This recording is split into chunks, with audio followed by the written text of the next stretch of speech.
Hi all, welcome back to the channel, Thomas Classical Modern, I'm Ross. Today we're going to follow on the series of our 1360 short motor build, getting towards the end of this now. We are going to carry on with timing the AC Dodd RS Plus billet camshaft in this instance using offset Woodruff keys if we need to. So we'll get some bits and pieces together, I'll get this engine rigged up ready to go for camshaft timing, and we'll show you what you need first of all and then how you go about doing it. I just thought I'd add in a little section here just so that you can see exactly what kit we need. You need your timing disc. As I said in the video, these sometimes come from the camera manufacturer. If not, generic ones are easily available. This is a generic one. I like this one because it's aluminium, it's quite stiff. You can see on the back there we've got our modified crank bolt, which is standard crank bolt that's been drilled and tapped so that we can clamp our timing disc to it, leave that in place. Then we have a plethora of these magnetic stands, DTI gauges. This is the one that I use for finding TDC. You actually only need one DTI really, which is to measure your camshaft lift. So this is the one that I use for that. It's a 0 to 1 inch plunger DTI, which covers any camshaft you're ever going to find in a Mini. And I like to leave them in situ as we're using them. You then need a push rod. And as I said in the video, I've got a little arrangement of springs that I use just to keep a bit of downward tension on that push rod when it's in situ, just holding down, keeping it down. And then all you need is something to turn the engine over. This is something that I made up a little while ago. It's just a old keyway washer welded to a flat bit of bar, just got a handle on it, etc. But by and large, as long as you've got a keyway, something you can bolt into the end of the crankshaft, such as your flywheel, anything like that, something that you can get a good purchase on to turn the engine over slowly, steadily and smoothly is the key when you're taking those measurements. So that's just a little overview of the kit that you will need to do this. You will also need some form of pointer to mark your TDC position. You use this hole, which I tend to because it tends to be out of the way of everything else. You can just run your standard alternator bolt through there, a piece of bent wire. As long as it gives you some accurate way of reading off TDC, then there's no issue at all. I'll just show you an old one that I used to use. It can be as archaic as this. That is just a split pin, cotter pin that I bent, put a loop in the end so that it'll take a nut and bolt through to clamp it to that hole, as we said. And then obviously your pointer points to the disc. The beauty of something like that is the fact that obviously it can be bent to suit. So if you are not 100% on TDC on your dial and you don't want to go slackening the center bolt off or twisting your gauge, etc., you can obviously just bend this to suit to get it to point. You'll see, you may be able to see, I've also cut that at an angle to provide a point, again just to make it easier to clarify TDC point using this. But something as simple as that, bit of stiff wire, old coat hanger, absolutely anything will suffice when it comes to it. As long as it works for you, that's all that matters. Okay, so we've now stripped off our timing gears. We need to take out the Woodruff key, the existing Woodruff key, which is perfectly parallel in the camshaft, to swap it for our offset key. In this instance, this came in at 108 degrees, which is too much for where we need to be. Ideally, I want this at about 104, 105, something like that. I'm going to pop a 4-degree offset Woodruff key in there, and we'll then go through the complete process again and recheck it. One thing I like to do before I go knocking this Woodruff key out is I pop something in this hole. just a bit of tissue paper, something like that. And that is born from experience. Yes, unfortunately, I've knocked a Woodruff key in there once before and it took me hours to find it, because you now need to tap that out. It won't come out. You won't just pull it out, you need to tap it out. And how I do that is just an old screwdriver, just underneath, little bit of a tap, and you put your finger over the top of the Woodruff key as you tap it down. And that's it, it's out. That's all there is to that. We then put that in the box. I seem to have a massive collection of standard Woodruff keys. And then this is our offset Woodruff key, which is 4 degrees as it's marked, if you can see that. Now this is where the little bit of figuring out comes into place. This timed in at 108. We need it to be 104. So we need that camshaft to reach 104 degrees earlier than the original 108. So therefore, we need this camshaft to be rotated clockwise. The confusion comes in and I've done it before now, momentary lapse of concentration, you put the Woodruff key in the wrong way round. The bit that needs to move is the bit that goes in the camshaft, not the bit at the top. So obviously the section at the top will rotate the gear, and that's what we are moving, but we have to think about it as we're moving the camshaft, not the gear. So therefore, this slot now needs to be further around when the gear is in the same position. So we've rotated the camshaft clockwise and we've left the gear essentially where it was, which means that you need to put the Woodruff key in this instance with the top section of the Woodruff key this way and the bottom section that goes in the camshaft this way. Offsets it to the right, clockwise, advancing it. Take your Woodruff key and try fit it first of all. They should just be a relatively nice push in there, which that is. What you need to make particular attention of is that the bottom section of that Woodruff key, so if I just take you over to the diagram,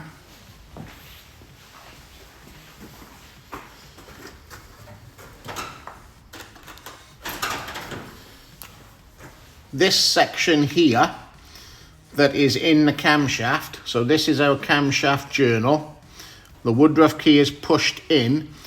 You have to make sure that this section here is perfectly level with that camshaft there. And exactly the same there, that bit is sat perfectly on top of the camshaft.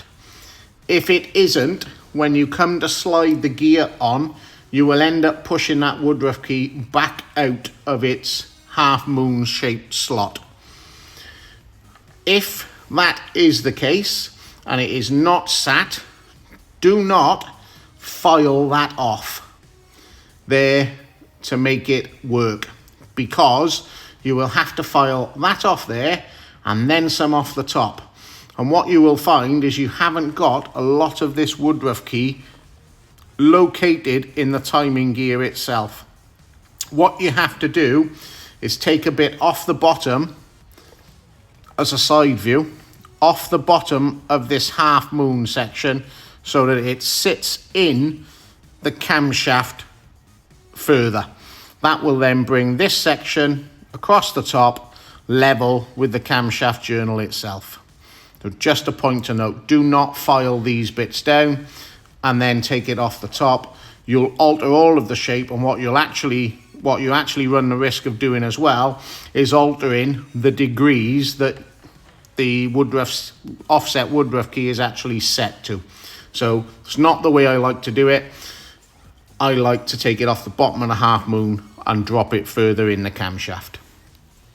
Okay, so you may be able to see there exactly as I just explained. You can see a witness line there, which means that that Woodruff key is not actually sat all the way in that slot. So we now need to modify the bottom of it so that it does sit down and level. Okay, so we've just spent a bit of time and effort now dressing our Woodruff key, as explained. That's now back in there. Particular attention must now be paid again to going back to a nice slide-in fit of the gears. It does alter things when you have to change these Woodruff keys and you have to go through a bit of the process all over again. But we're happy that that's now the case. So these gears can go back in situ. We haven't moved the chain at all on here, so we're back into our normal dot-to-dot method, because obviously now that is right and the camshaft itself has moved around clockwise. I'll just double check that you're still dot to dot. You will obviously have to move the camshaft round a touch to get this to line back up now. Just there.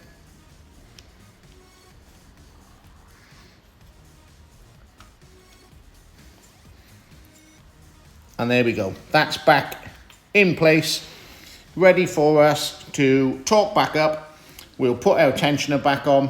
We'll get all of our equipment back on here, and then we'll go through the process of remeasuring. Okay, so we'll just get rigged up now and fit our measuring equipment back to this. We've torqued up the timing gears and we've refitted the tensioner now with the camshaft lock tab in place. So hopefully this won't need to come back apart now, but we do need to check the measurements after installing the Woodruff key. So that's where we're at the minute.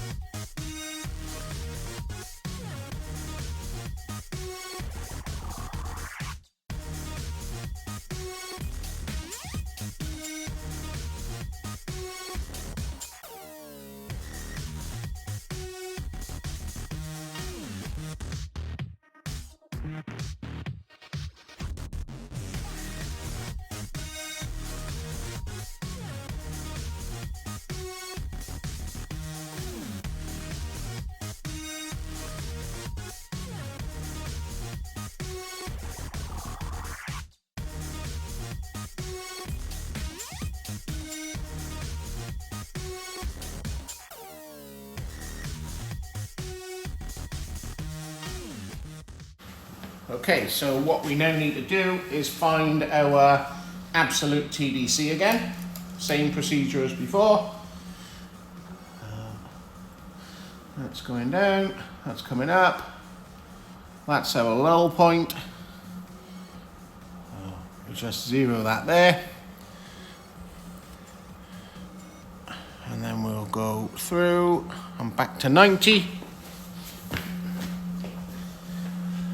That is reading 5 degrees. Then we go other way, 0, back to 90.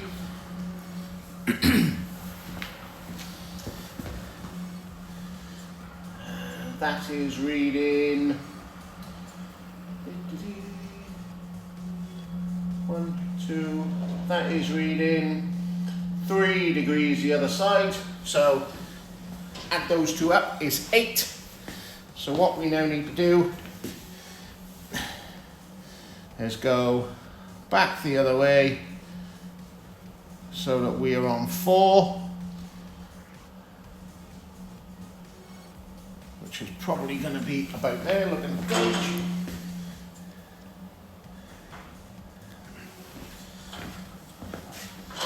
Touch more.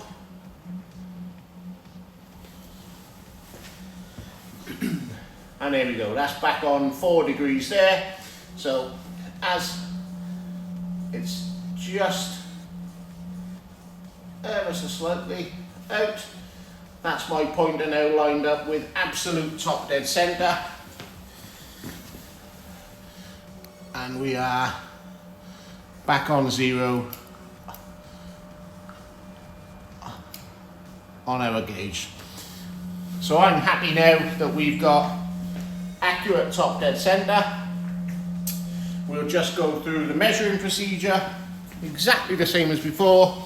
Okay, so we now go anti-clockwise in the first instance to our TDC point, our top lift point, which is there, and pick a number to come back down to. We will come back down to 20, and then take a reading, and we have 134.5. 134.5.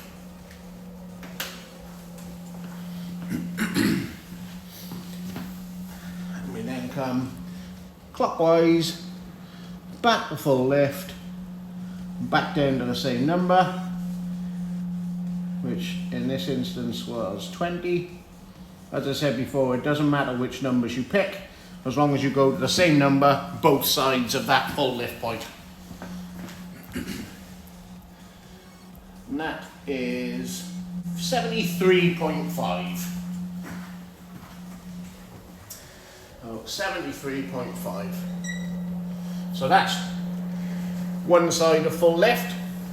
That's the other side of full lift, and we've gone back to 20 on the dial. Add those two numbers together now, which gives us 10, 7, and 8.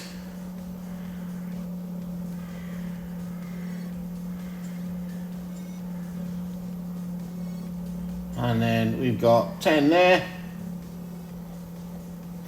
and we've got 200, so that's 208, which divide that then by 2, because you've gone either side and you've taken two readings. Divide that by 2 gives us 104. We had 108 before. We fitted a 4-degree key and it's brought it to 104. That is absolutely spot on for where I'd like it to be. So what I now need to do is tear off all the measuring equipment. I'll put it back on TDC. I then need to fit the timing cover, gasket and bits and pieces to sort that out. I'll get rigged up with a few bits and bobs, get our gaskets together, our fixings together, and we'll just finish that off now. Right, so that's our timing gears now fully torqued up, camshaft lock tab knocked over. We fitted our oil flinger plate, noting that the F on there designates the front of the engine, so that faces out that way. We've removed all of the bolts that we had in there for the timing cover, and we've nipped up the tensioner bolts. So we're now going to move on to fit in the timing cover itself. This is the timing cover. This has been stripped, cleaned, painted, etc. Particular attention to pay on these. When they've been used a number of times, these bolt holes can actually sort of pull up slightly. So what we do is we put a hammer and dolly in the vise and just go around those edges and make sure that those bolt holes from this side are not sort of puckered up out, and then what they will do then is, if they are puckered up, they will split the gasket, and quite often they will do it without you actually noticing. So that's a particular point to note with that. This has had a new later seal put in it, double lip seal, which we use on all of our builds, and the breather itself has been emptied out, completely cleaned through and repacked, and all we use to repack them is a stainless steel pan scourer, virtually exactly the same material. We just sort of squash these into place, get them up into the breather, and then put the original wires back in to hold that up into the breather can itself just up in there. So that's all done, ready to fit. What we now need to do is prep our gasket with some gasket sealant as we did before, and then we'll get on and show you how we fit it, line it up, and fully torque up all of that cover up. So with this, same scenario as we did for the gasket on behind the back plate. Just put a bit of your chosen gasket sealant all the way around it and work it over so that there's a coating of it all over that gasket. So as you can see, that gasket now fully coated both sides. There's absolutely no way that there's going to be any excess sealant squidged out over that when we torque this up. So lay your gasket in place, lining up the bolt holes.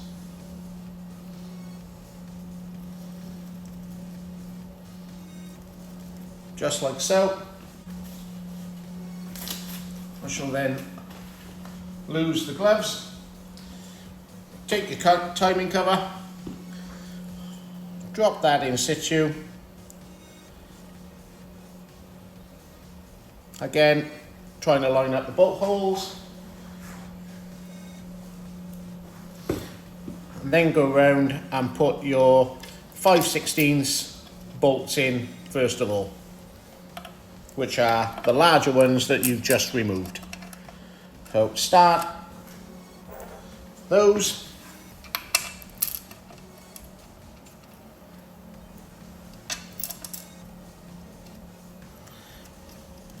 And then what I like to do is start the smaller ones.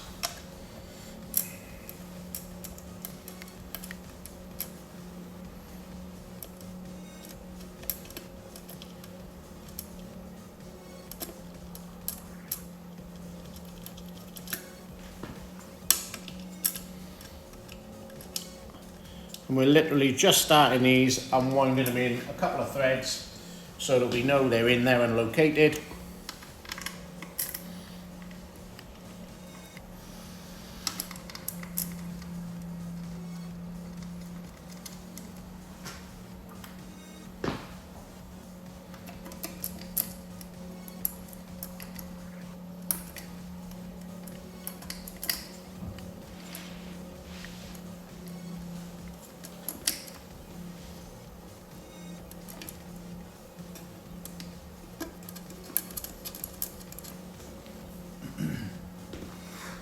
Last one, that's all the small ones.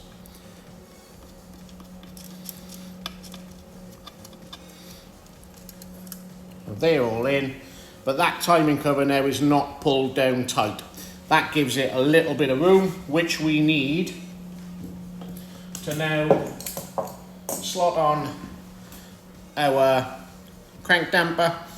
This one has been balanced with this crankshaft. Slot that on, push it home. That now centralises that cover in that seal. If you don't do that and you dog that up, you run the risk of nicking the seal not being quite in the centre of that, it will leak. Then what I like to do first of all is go around and tighten up all of the 5/16 bolts, 1/2 inch head, or if you're using the later A+ style heads, they're a combination of 3/8 and 7/16.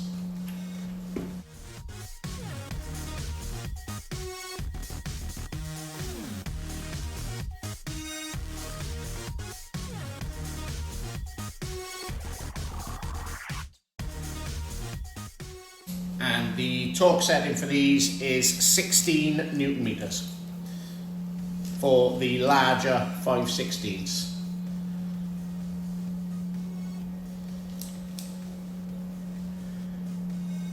Which is there.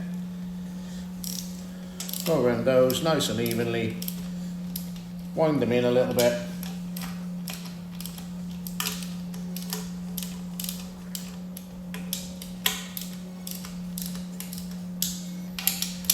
And torque them up. 1,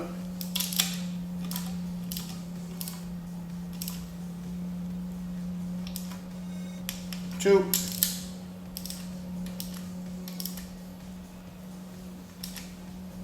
3,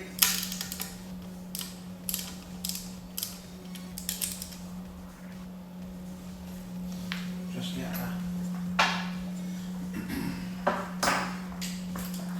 different socket on that one because it's a bit tight to the cover.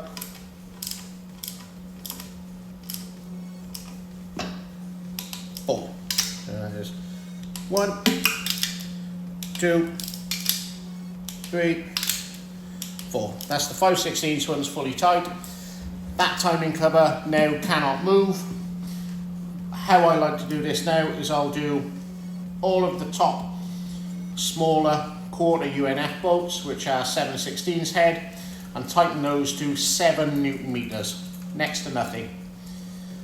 And then we will remove the crank damper and tighten the 2 up at the bottom that you can't get the socket on with the damper in place.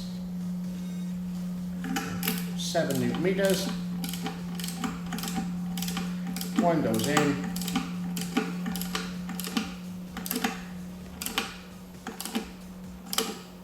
One,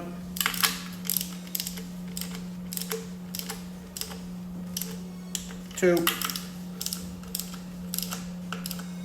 3, 4. Pull the damper off.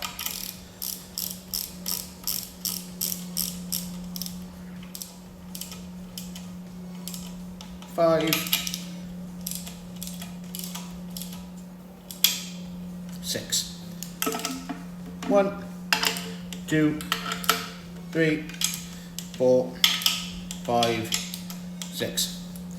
The only other one you need to fit then is the nut and bolt through the gap in the timing cover, which drops through this hole here and has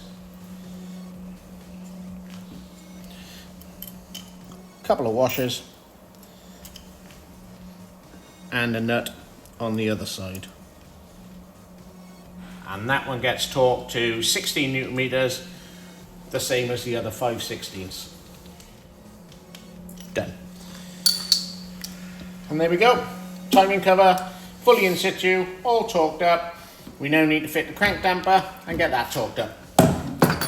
In order to torque that up, we need to stop the engine itself turning, as obviously when we torque that up to its 102 Newton meters, the engine will turn over with it. So how I like to do that is begin to tighten that up, and as you can see straight away the engine's turning over.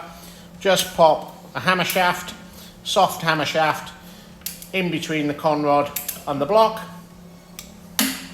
Done, torqued. That is it. All we now need to do is knock that lock tab into place. On the lock tab, you have just underneath there a half moon sort of cutout in the pulley. Tap one bit of the lock tab back into that and then fold another flat back up to the bolt.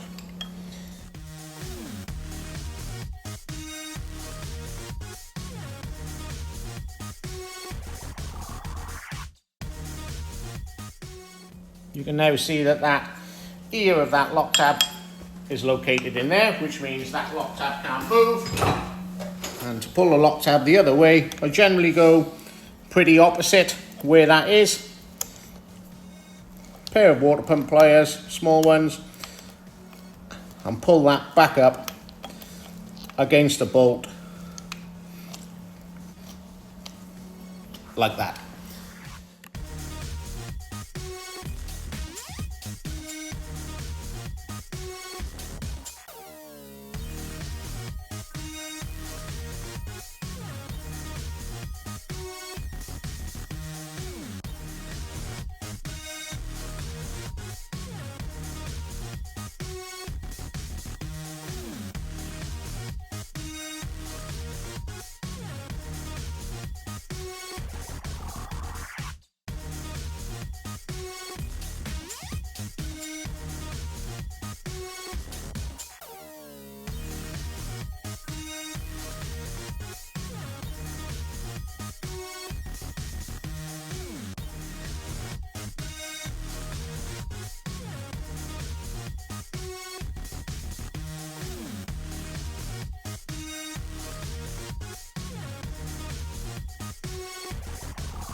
Okay guys, so there we go. That's our series of videos on the 1360 short motor completed.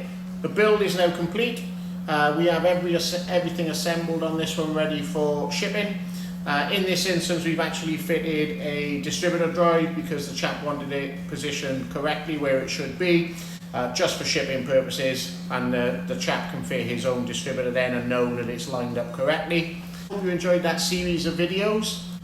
As always, please give us a like and subscribe. Please drop down in any of the videos a comment to say something that you would like to see us do in the future.